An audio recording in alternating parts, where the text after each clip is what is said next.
Assalamualaikum warahmatullahi wabarakatuh dan salam sejahtera.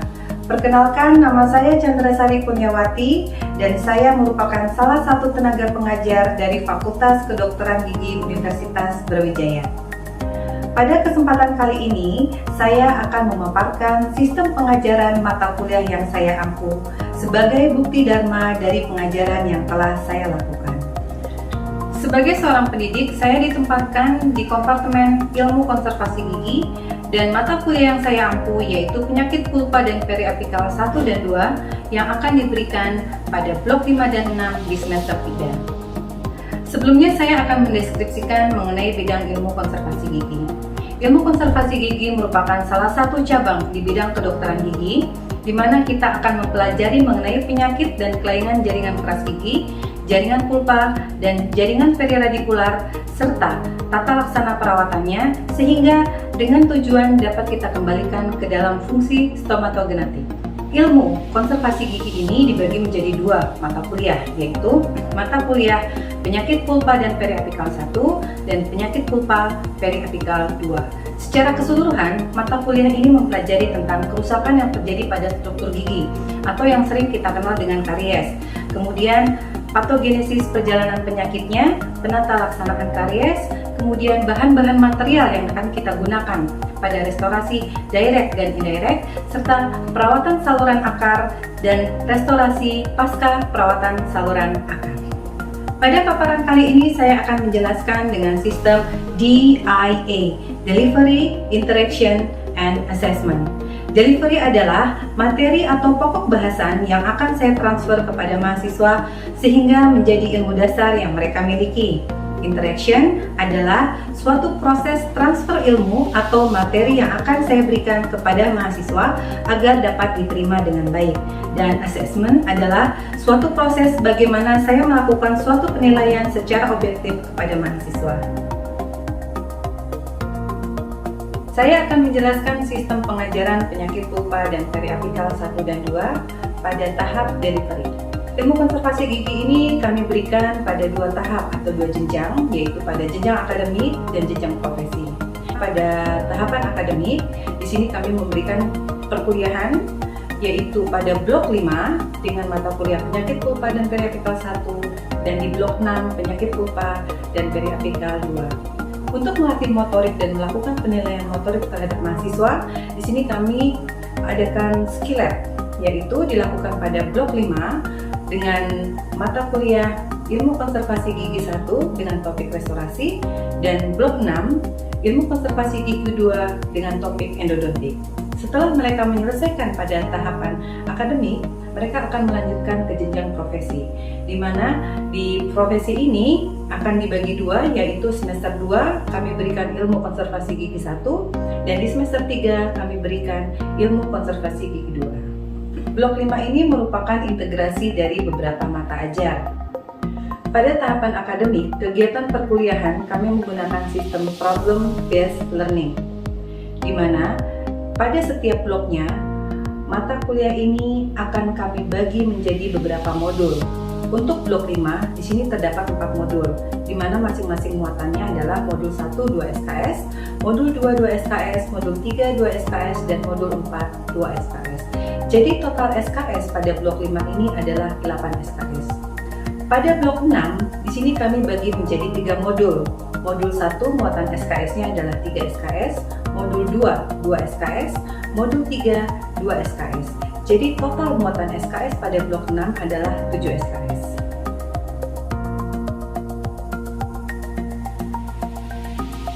Blok 5 terdiri dari 4 modul yang mempelajari tentang modul 1, patogenesis dan penyakit jaringan keras gigi atau karies, modul 2, penata laksanaan karies dan kelainan jaringan keras gigi dan material tumpatan direct, modul 3, penata laksanaan karies dan kelainan jaringan keras gigi dan material tumpatan indirect serta radiologi kedokteran gigi.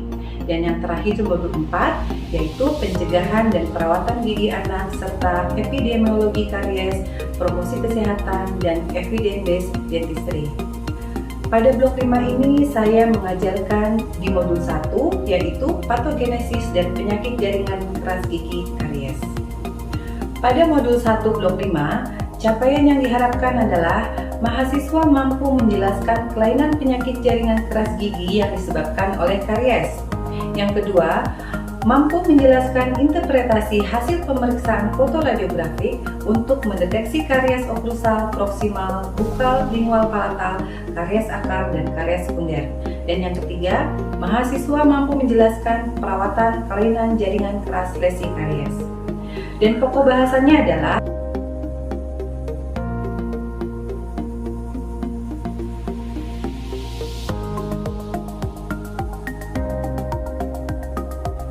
kemampuan akhir yang diharapkan pada mata kuliah ini adalah yang pertama, ketepatan menjelaskan definisi karies, proses terbentuknya karies, faktor yang berperan dalam pembentukan karies, klasifikasi karies, dan menegakkan diagnosis karies.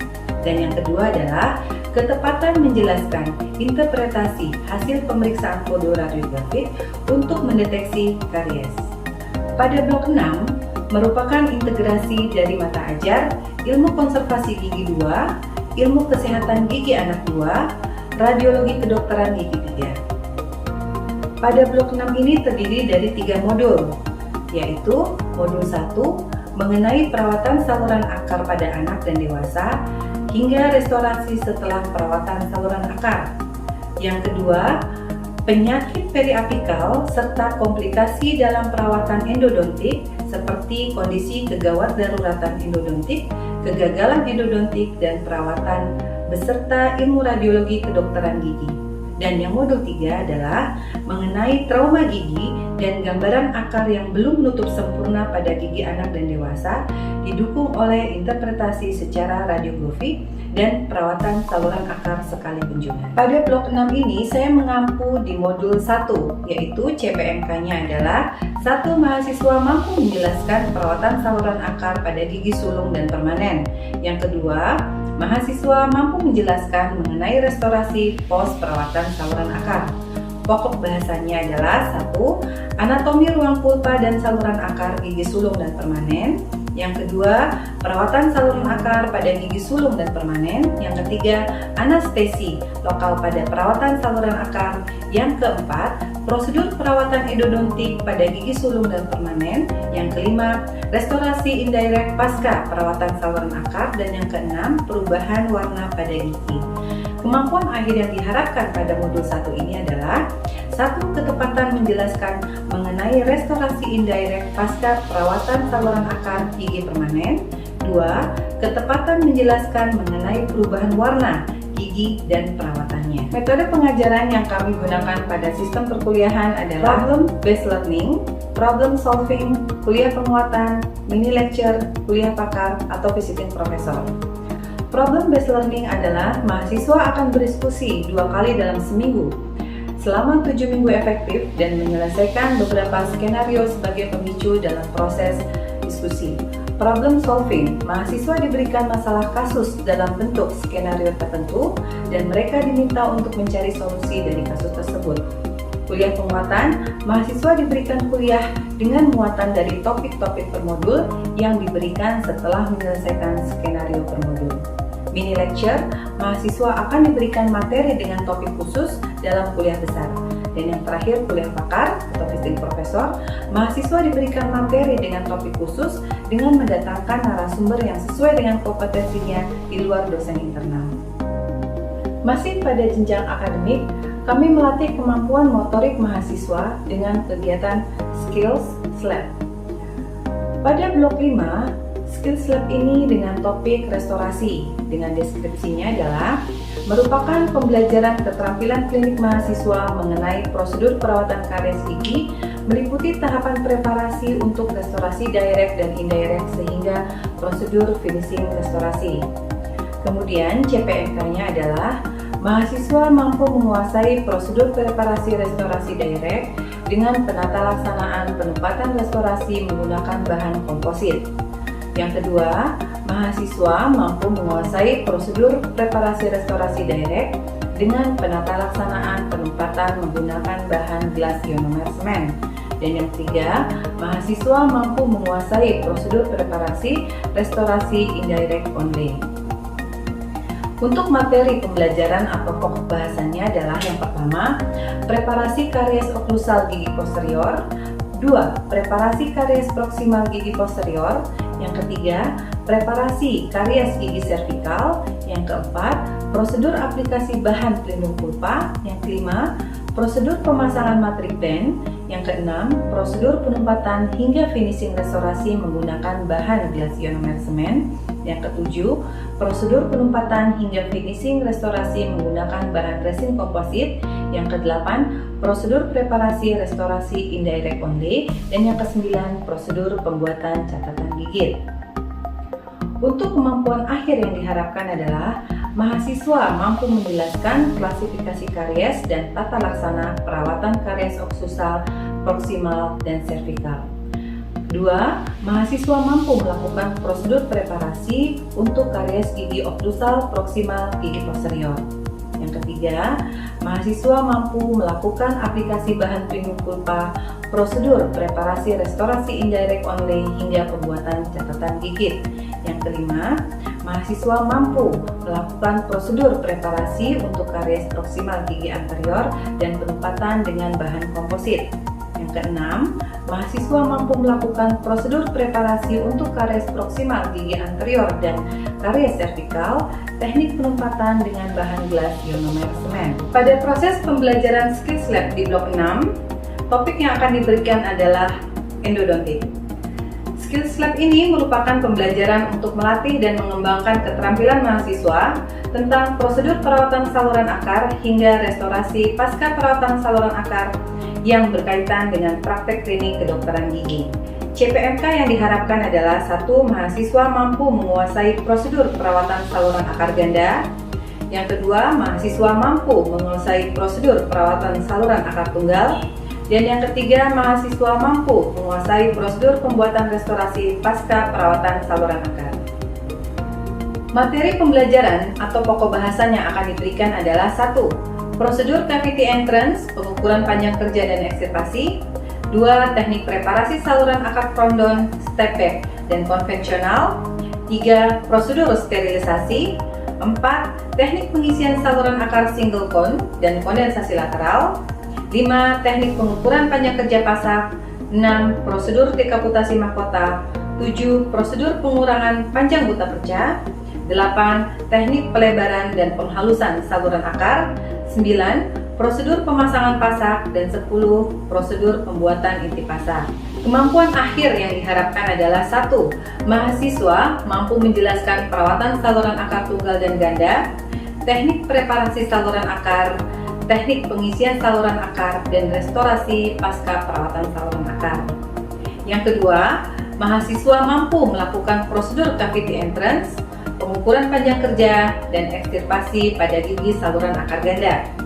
Yang ketiga, mahasiswa mampu melakukan teknik preparasi saluran akar frondon dan step back, trial buta perca, sterilisasi, hingga pengisian teknik konvensional dan kondensasi lateral pada saluran akar ganda.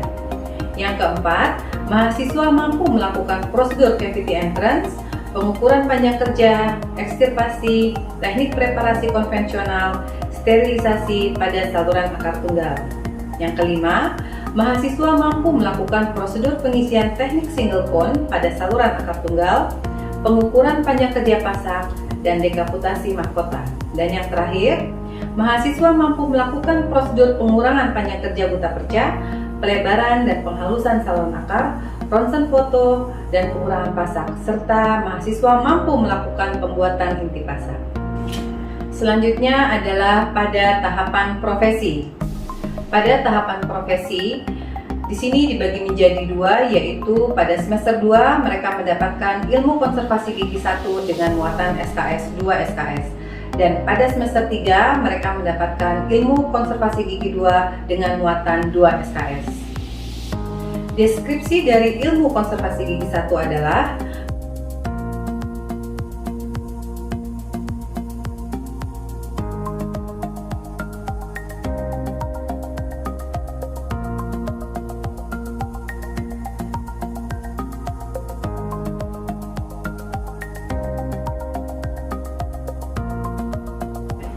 Pada ilmu konservasi gigi 1, CPMK yang diharapkan adalah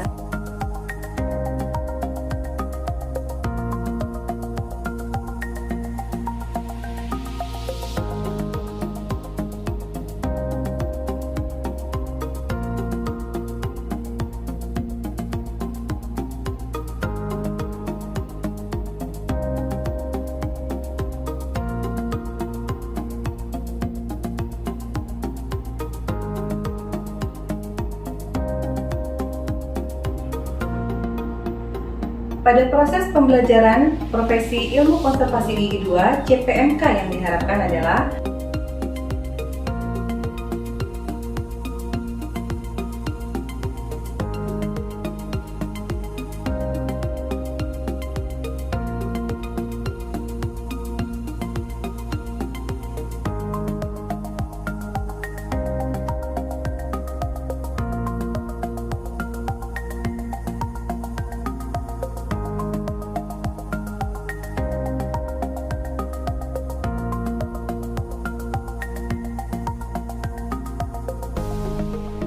sistem pengajaran selanjutnya adalah sistem interaksi, yaitu proses transfer ilmu yang saya berikan kepada mahasiswa.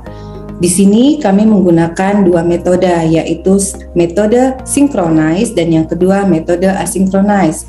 Di mana dengan metode synchronize kami pada perkuliahan besar menggunakan aplikasi Zoom, dan untuk mengumpulkan tugas-tugas kami menggunakan Google Classroom.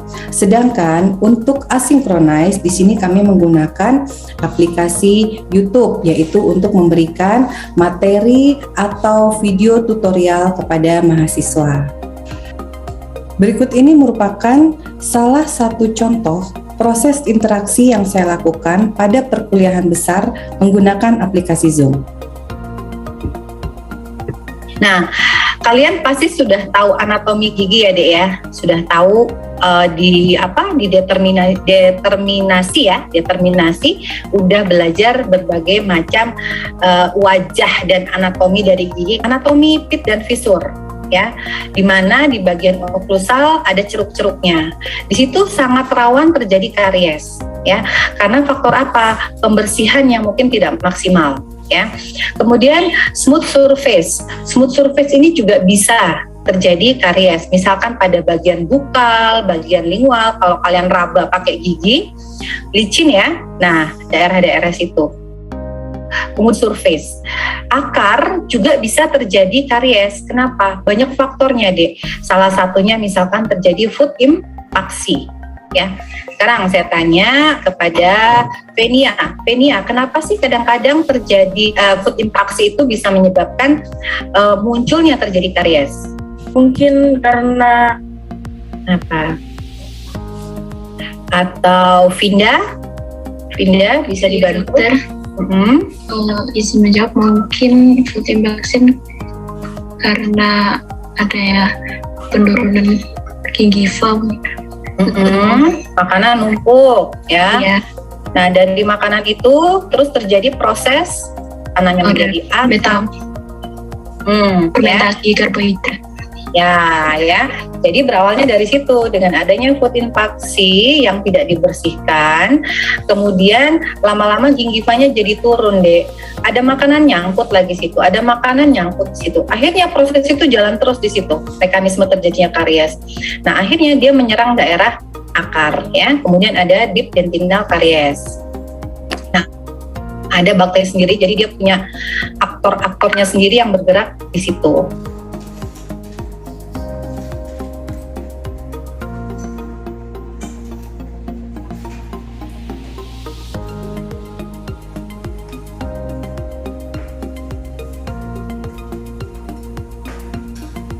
Berikut merupakan salah satu contoh bentuk proses diskusi pada mahasiswa koas pada jenjang profesi. Imarida, tadi dikatakan trauma. Traumanya seberapa banyak tadi? Tadi itu traumanya itu 1/3 mahkota, dokter. Oke.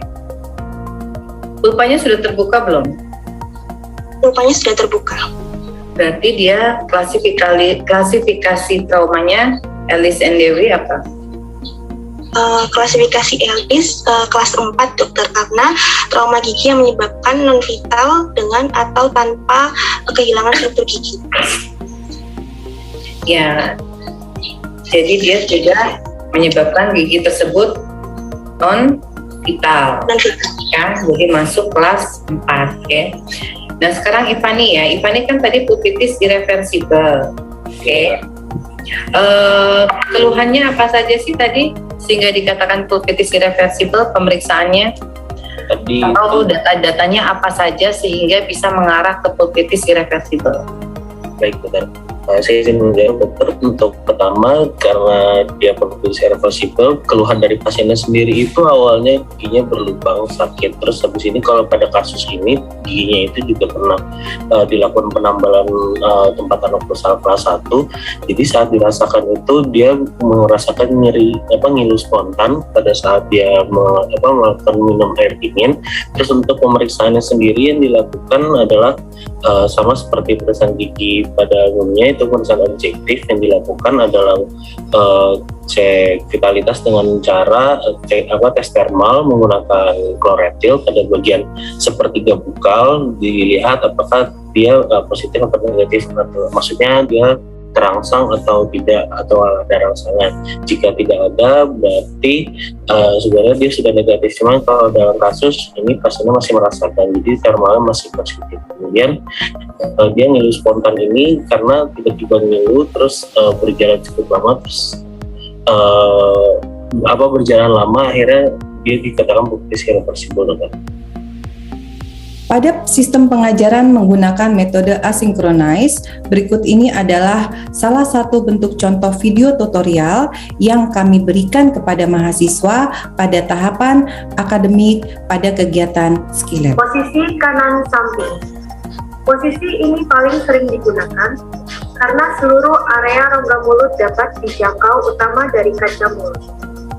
Operator berada di samping kanan pasien agak ke belakang. Lengan kiri operator berada di atas kepala penderita. Permukaan lingual rahang bawah dan digital okklusal rahang atas dapat terlihat dengan menggunakan kaca mulut.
Metode asinkronis yang kita gunakan salah satunya menggunakan YouTube untuk membagikan materi pembelajaran blog.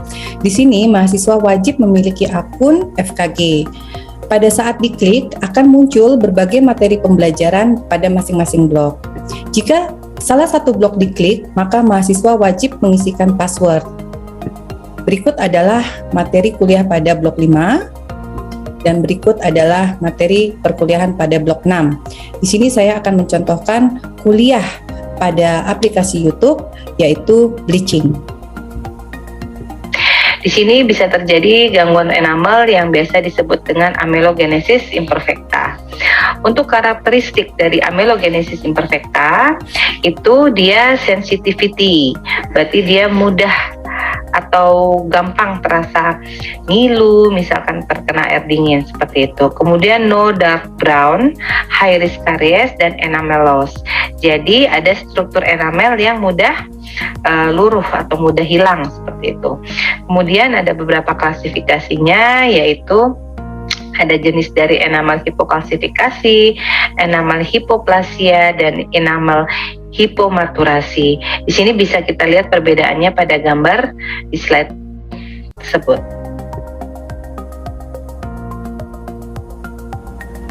Sistem penilaian kami lakukan berdasarkan beberapa kriteria, yaitu ketepatan dan penugasan. Begitu juga dengan sifat penilaian, yaitu berdasarkan tugas individu, tugas kelompok, dan ujian. Penilaian kami lakukan sesuai dengan jenjangnya, yaitu pada jenjang akademik, ada bentuk penilaian pada perkuliahan dan skillet, dan pada jenjang profesi. Pada bentuk penilaian perkuliahan, pada jenjang akademik, di sini yang kami nilai adalah tugas logbook, diskusi kasus, presentasi oral, laporan makalah kelompok, pretest, dan ujian teori. Sedangkan bentuk penilaian pada skillet, yaitu tugas kelompok, proses kegiatan skillet, pretest, ujian teori, dan ujian skillet. Begitu juga dengan penilaian profesi, di sini kami lakukan penilaian yaitu diskusi kasus dan proses requirement klinik, ujian mini CX, ujian DOPS, dan ujian akhir portofolio.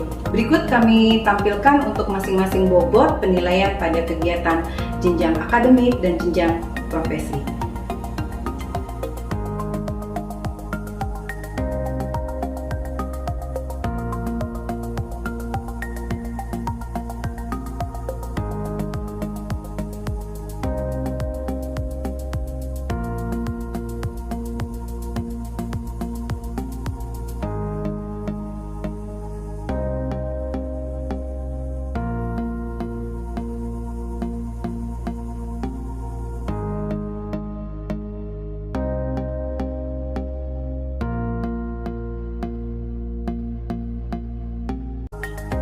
Pada sistem penilaian, di sini kami juga melakukan penilaian pada tahapan akademik, yaitu menggunakan VLM. Di sini merupakan akun dari VLM Brawijaya. Pada saat kita klik, nanti saya harus masuk dan setiap mahasiswa juga harus memiliki akun.